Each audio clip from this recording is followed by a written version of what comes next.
And that lets you save. Who cares? True Form Life. I believe that the soul actually chooses to come here and chooses to come into a kind of body that will be perfect for them to learn specific things about themselves.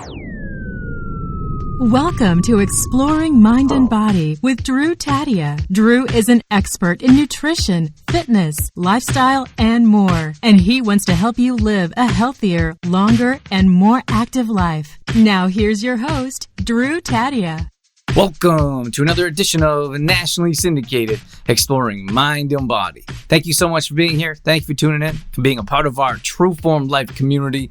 We're coming at you with a brand new show. We appreciate whether you're listening on terrestrial radio across the country or as a podcast around the world. We certainly wouldn't be here without you. So stick around. We got all that coming up.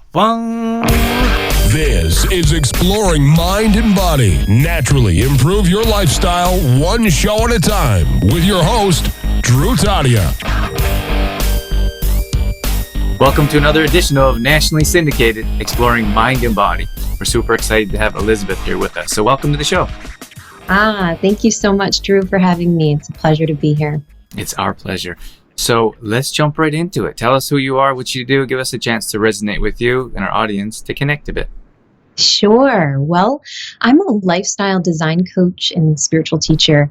And really what I do is I help ambitious men and women love their bodies and their lives.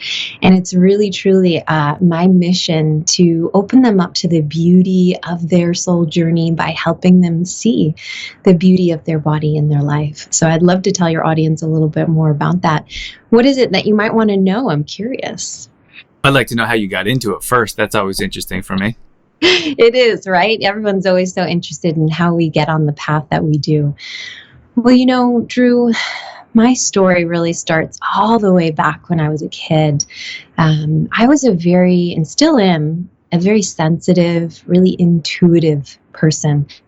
And as a child, you know, I could feel things people couldn't, sense things people couldn't. And there was just so much of me that was experiencing the world on a completely different level than other people. And when I went to try to explain what I was going through to my parents, they're lovely people, but really they didn't know how to really help me with all the emotions I was feeling, all the things that I was sensing. And so they would just tell me, you know, stop being so sensitive, you know, or it's just your imagination, or don't be a crybaby. And in hearing those things as a kid and already feeling overwhelmed, I'm thinking, boy, there must be something wrong with me. There must be something broken about me, because it seems that how I'm feeling and what I'm sensing, nobody can understand. And so I started to look around and I thought, how can I help myself? I don't feel good. I feel overwhelmed. Things feel scary to me. And you know, Drew, I saw my parents eating junk food. And it was just a normal staple in our house. Pringles, Doritos, chips, cookies, you know, ice cream. And I did what I saw them doing. And I started to use food as a comfort for myself. And before I knew it, my little body became a bigger body, because I kept pushing down all that I was feeling, and my body started to need to make space for what I was doing. You know, eating all those extra calories and pushing down how I was feeling. So here I was, coming into my adolescence, a chubby little girl. And Drew, my peers really made sure that I knew that I was different, that I was bigger than them.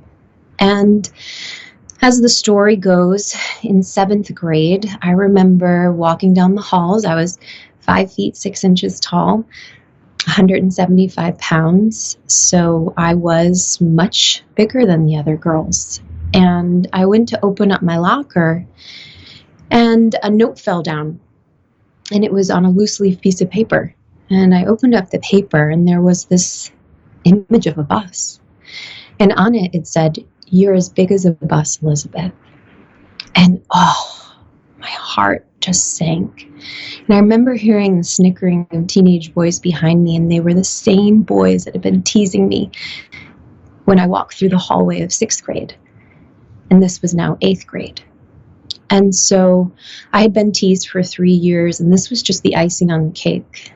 And that day, I accepted I would never be beautiful, that there was something broken about my body, that who I was as a person based off of my shape and size was not lovable and was not acceptable. And that changed my life moving forward.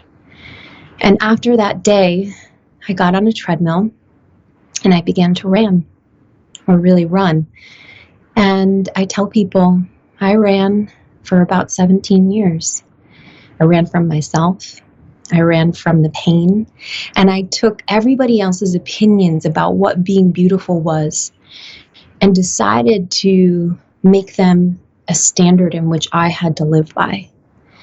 And so no matter what I did, no matter what size I was, because in a very short period of time, I lost about 60 pounds. And I walked into my high school 117 pounds, 5 foot 6 inches. People would tell me how beautiful I was, but I couldn't believe it because my thoughts remained so ugly. And I was in this incredibly difficult relationship with my body and food and myself, where I would binge eat and restrictive eat and over-exercise, trying to prove to others that I could be beautiful and be worthy of their love. And that led me to become a registered dietitian. And because I didn't want anyone to go through what I did, and I felt that if I could help them eat better, that I could transform their lives. But it was interesting, Drew. I started to watch people, and I started to listen to them as I got my degree, and I got into a nice job where I was counseling people and really, guiding them through what to eat, that it wasn't about the food, that it was about the way that they thought and felt about themselves that was driving the behavior with food. And so a couple of things happened. I was in a series of relationships that kept ending badly. And the one that was the worst was the one that occurred 5 years ago. So while I was a dietitian and working in Manhattan and feeling like a fraud, as you're hearing, because I was telling people they could fix themselves with food, but really I knew something deeper was going on. And the last person I had been with broke up with me. They walked out of my life. They simply said, I just can't do this anymore. And I literally felt like it was because I wasn't enough, and that I wasn't beautiful enough for them, that I wasn't skinny enough, that I wasn't the shape and size they desired, that something was lacking in me. And it brought me to rock bottom. And I can remember thinking, what's the point of even being here? If I hate myself, if I don't love what I do, and if everything is just so hard. And so much work. And fate would have it, as the universe always does. A friend came into my life and said, "There's something really going on with you. And I don't know why, but I want you to meet this healer." And like the light in my heart flickered, and this small, tiny voice just said, "Elizabeth, go." And I'd never quite at the time understood what I was saying yes to until I got into a car and drove 500 miles to Virginia Beach and met this 5'3" Asian Malaysian man, and he said, "Welcome, I've been waiting for you." And it was like, what? And that session changed my entire life. He was able to help me understand the pain and shame I felt about my body, where it had come from, the opinions I had accepted when I was an adolescent, and how that had shaped my perception of myself, my relationship with my body and food. And I made it my mission to do the exact same thing for every single man or woman that I would encounter that felt like my little me. What did he say to you? Like, how was he able to get through to you? I'd imagine you talked to other people in your life. Well, how was the connection with him for him to be able to make a difference? Yeah, well, when he said he'd been waiting for me for a long time, he also said something else, which was, you've been wanting to be powerful for a long time. And the way that he said that, it was as though he was talking to me not just from a human level, like in a human way, but in this deep, soulful way. And it was true when he said it. There were tears that just started streaming down my face because I had felt so powerless. I had felt so unlovable. I had felt so ugly. And all I really wanted in this life was to feel good about myself, was for my relationship with my body and food to be easy. And so in that session, he guided me to understand how the teenage boys that teased me, well, they were there for a reason.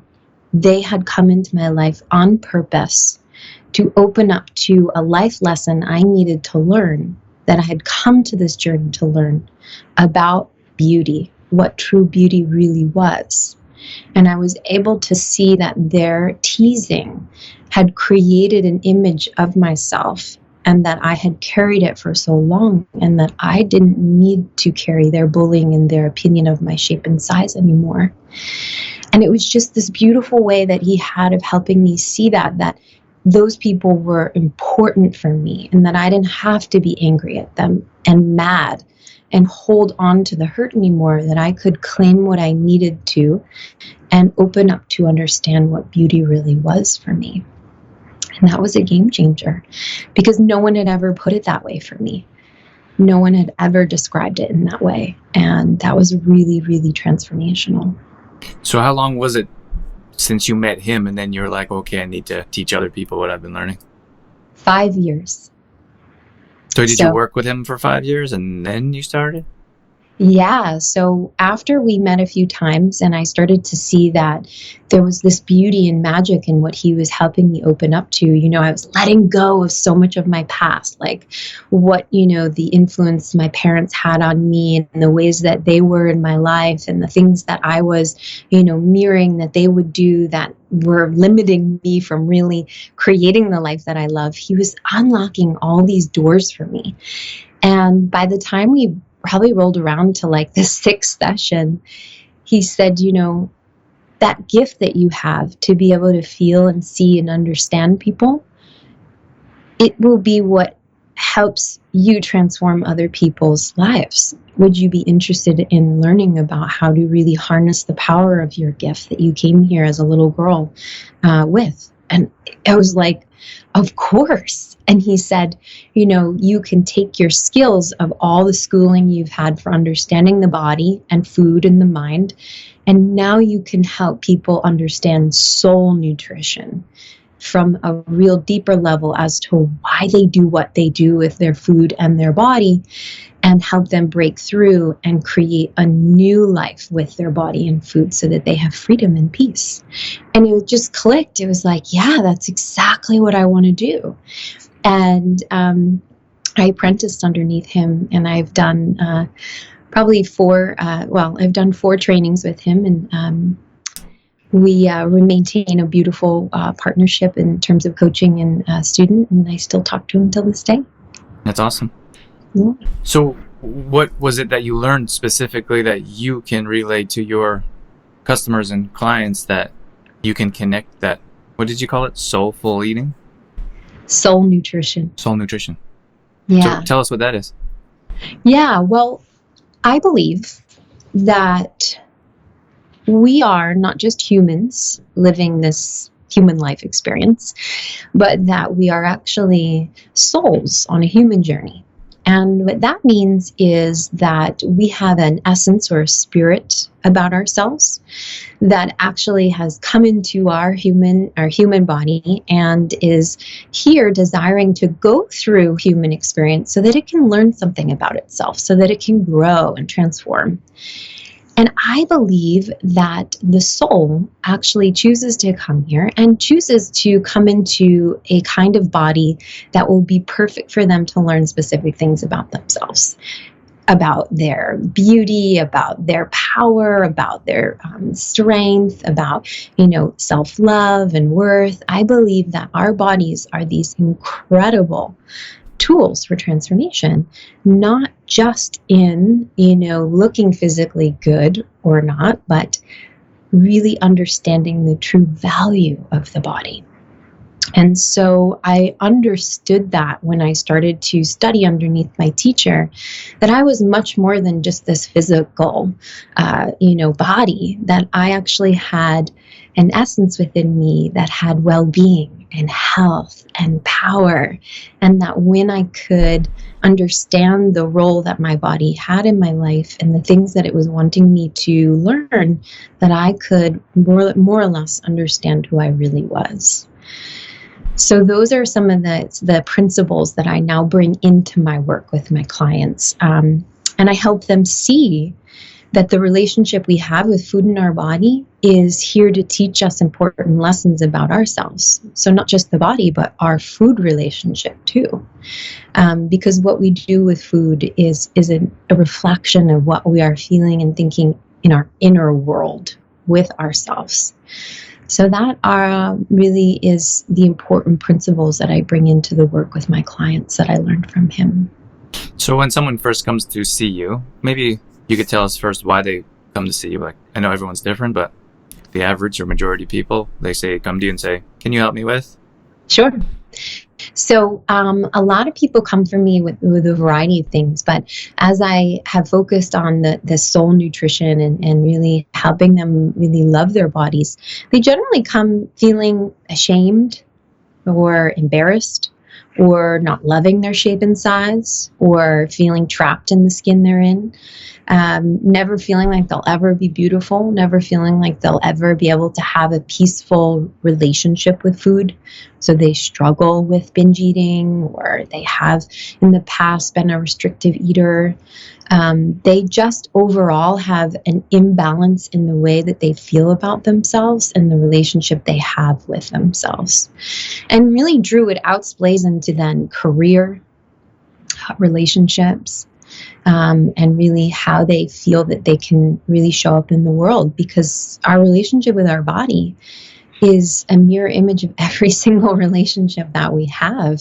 If we don't love who we are, then what are we going to be holding within ourselves? And what will we be sharing with other people? So when someone comes to me, they're really seeking a solution to a problem they've faced their entire life with their self-image. And we generally explore what it is that they're going through, and we get to the root. We get to the bottom of it. And we help them see from a soul level why they have the experience that they have with themselves now, and what is the pain that they've been feeling and where it came from. And we really help them let that go. So it may be helpful if I share a client experience, if you would like me to, or did I just, give you a good explanation there? Yeah, I would love to. I just wanted to, there's something that you said that resonated with me. And sure. I don't know if you remember what you said, but relationships are the mirror image of, you remember that? Yeah, our relationship with ourself is a mirror image of every single relationship we have. Very interesting. Yeah. Can you explain that a bit? Yeah, I was going to say, what did you find curious about that? So in my personal point of view, everything comes back to ourself. Okay, that we are only able to see the world through our eyes, we are only able to hear the world through our ears.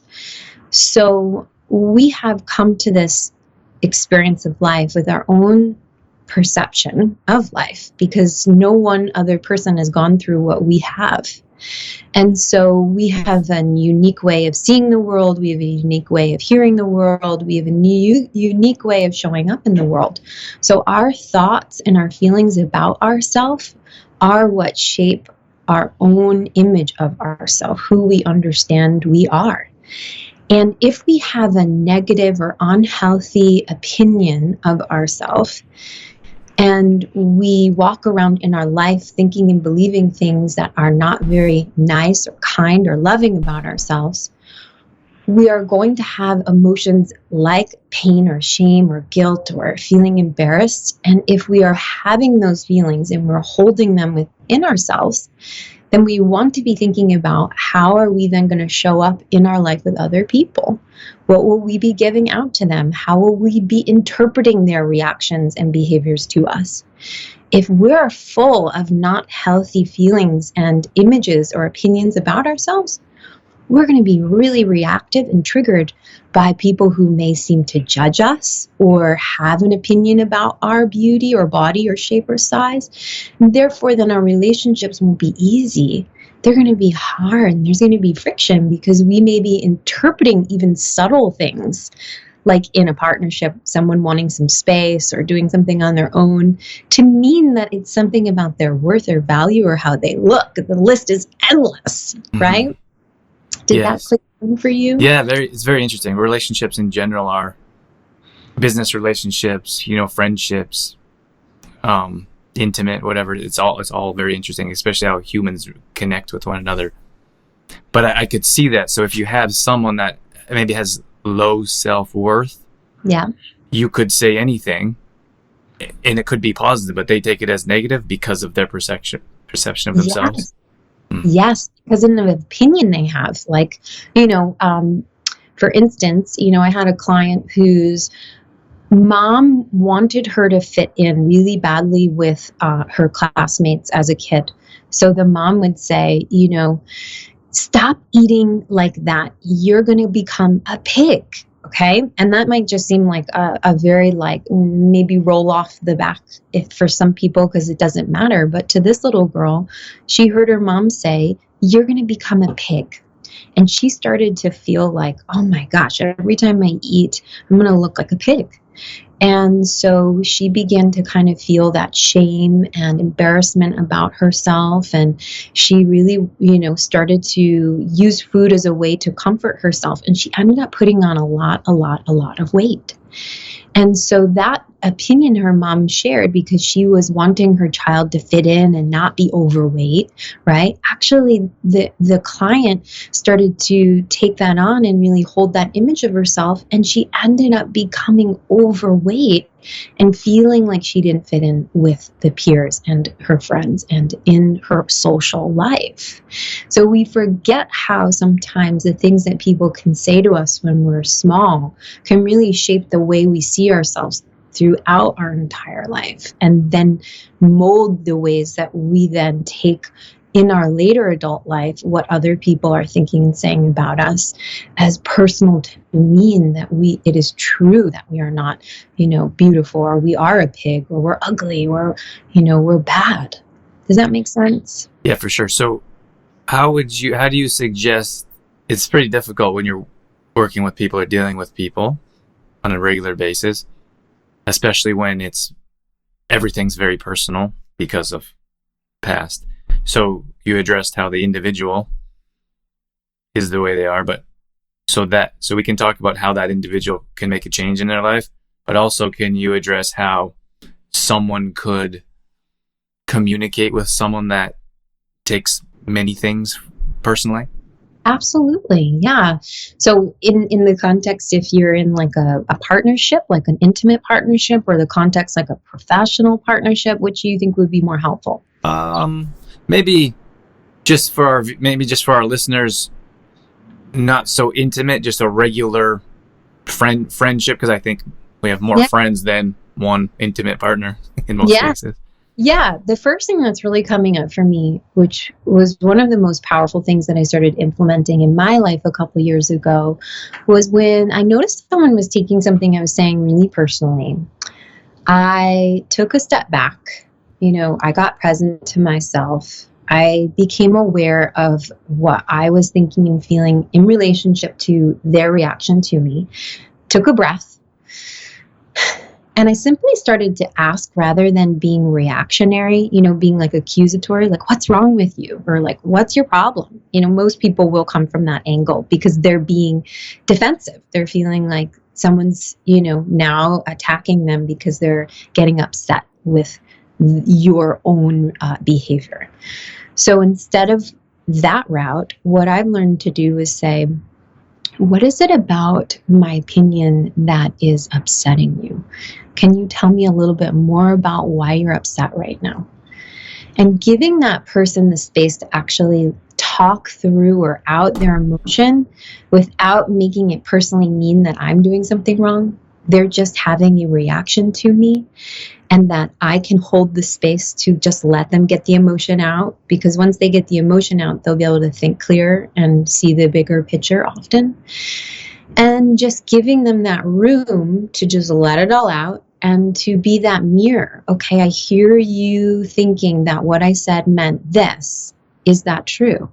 And just taking their words and actually mirroring it back to them so that they can hear what they're thinking and go, oh, I'm all the way in left field. I really am sorry that I'm acting this way. I think I'm going to take a breather. I think I need to think about what I'm saying. Most of the time, people will get to that space if you yourself can hold that energy. Very interesting. Awesome. Thank you for that. Yeah.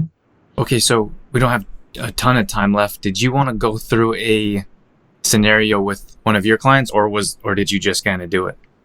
I think we covered it, just really looking at how sometimes someone can say something to you when you're younger and you don't quite actually know that can have a big impact on you, and that it's not necessarily a bad thing, that it's here to teach you something, that it's here to open you up to something bigger about yourself, that you are actually in need of seeing and understanding for yourself, an important lesson.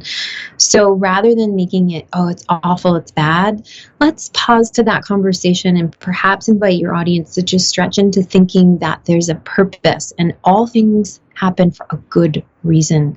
And if we can open that up and invite that into our life, we can look at the pain or the hurt and see there's wisdom to it. I have a friend that often says people come into our lives for a reason, in most cases, to teach us something. So you could choose to learn from them, or you could choose to just be upset with them. Exactly. Perfect. It's sweet and succinct. I love what you just said. Yep. Put it on a t-shirt. Yeah. Absolutely. Yep. That's a good one. Is there anything that we missed, Elizabeth, before we wrap things up? No, I think this was a really beautiful interview, and I'm so glad to have been of service to your community, and thank you again for having me. It's our pleasure. If anyone wants to learn more about you, what services you have, or how they can connect with you, where would you send them? Yeah, I have a website. It's called ElizabethMTripp.com. Actually, I can't believe I just put an M in my... That was a lot. Don't go to that website. That's not my website. That's my middle initial. It's ElizabethTripp.com. It's so funny. ElizabethTripp.com. And you can come there and I'll welcome you with a lifestyle design quiz. So you can see if you're ready to create a new lifestyle, ready to really, enjoy your body and your life. And as you go through that process, you'll find ways that we can connect more deeply if it seems we're a good fit, if I'm a good coach for you. So wonderful. All right, Elizabeth, thank you so much for your time. We appreciate you sharing your story with us and your expertise. Thank you so much. I'm glad to be here. All right, that's going to wrap things up for this edition of Exploring Mind and Body. Once again, thank you so much for being here. Thank you for tuning in and being a part of our True Form Life community. You can always find us on Facebook.com/TrueFormLife. We post up there a couple times a day on our story. We're always trying to bring you more content around living a healthy lifestyle, whether that be nutrition, fitness, lifestyle, and more. We also have free challenges that we do at least once a month. So if you follow us along there, you'll be able to join maybe a plank challenge or a squat challenge, Tabata challenge, whatever it may be. We'd love to have you join us. We're also on Instagram.com/DrewTadia. Again, we're posting up there a couple times a day along with our story, all dedicated to keeping you fit and healthy and on track. Our main website is trueformlife.com. If you want to check out some of our products, some of our services, or if you just want some great content from videos to blog posts and recipes and more, we got all that at trueformlife.com. Once again, thank you so much for being here. That's it. That's all I got. I'm out of here. As always, I'm your host, Drew Tadia, in health and fitness for a better world. Thanks for listening. You've been listening to Exploring Mind and Body with Trueform Life's Drew Tadia, fitness expert. To find out more about the show, Drew Tadia, or to listen to past shows, visit exploringmindandbody.com.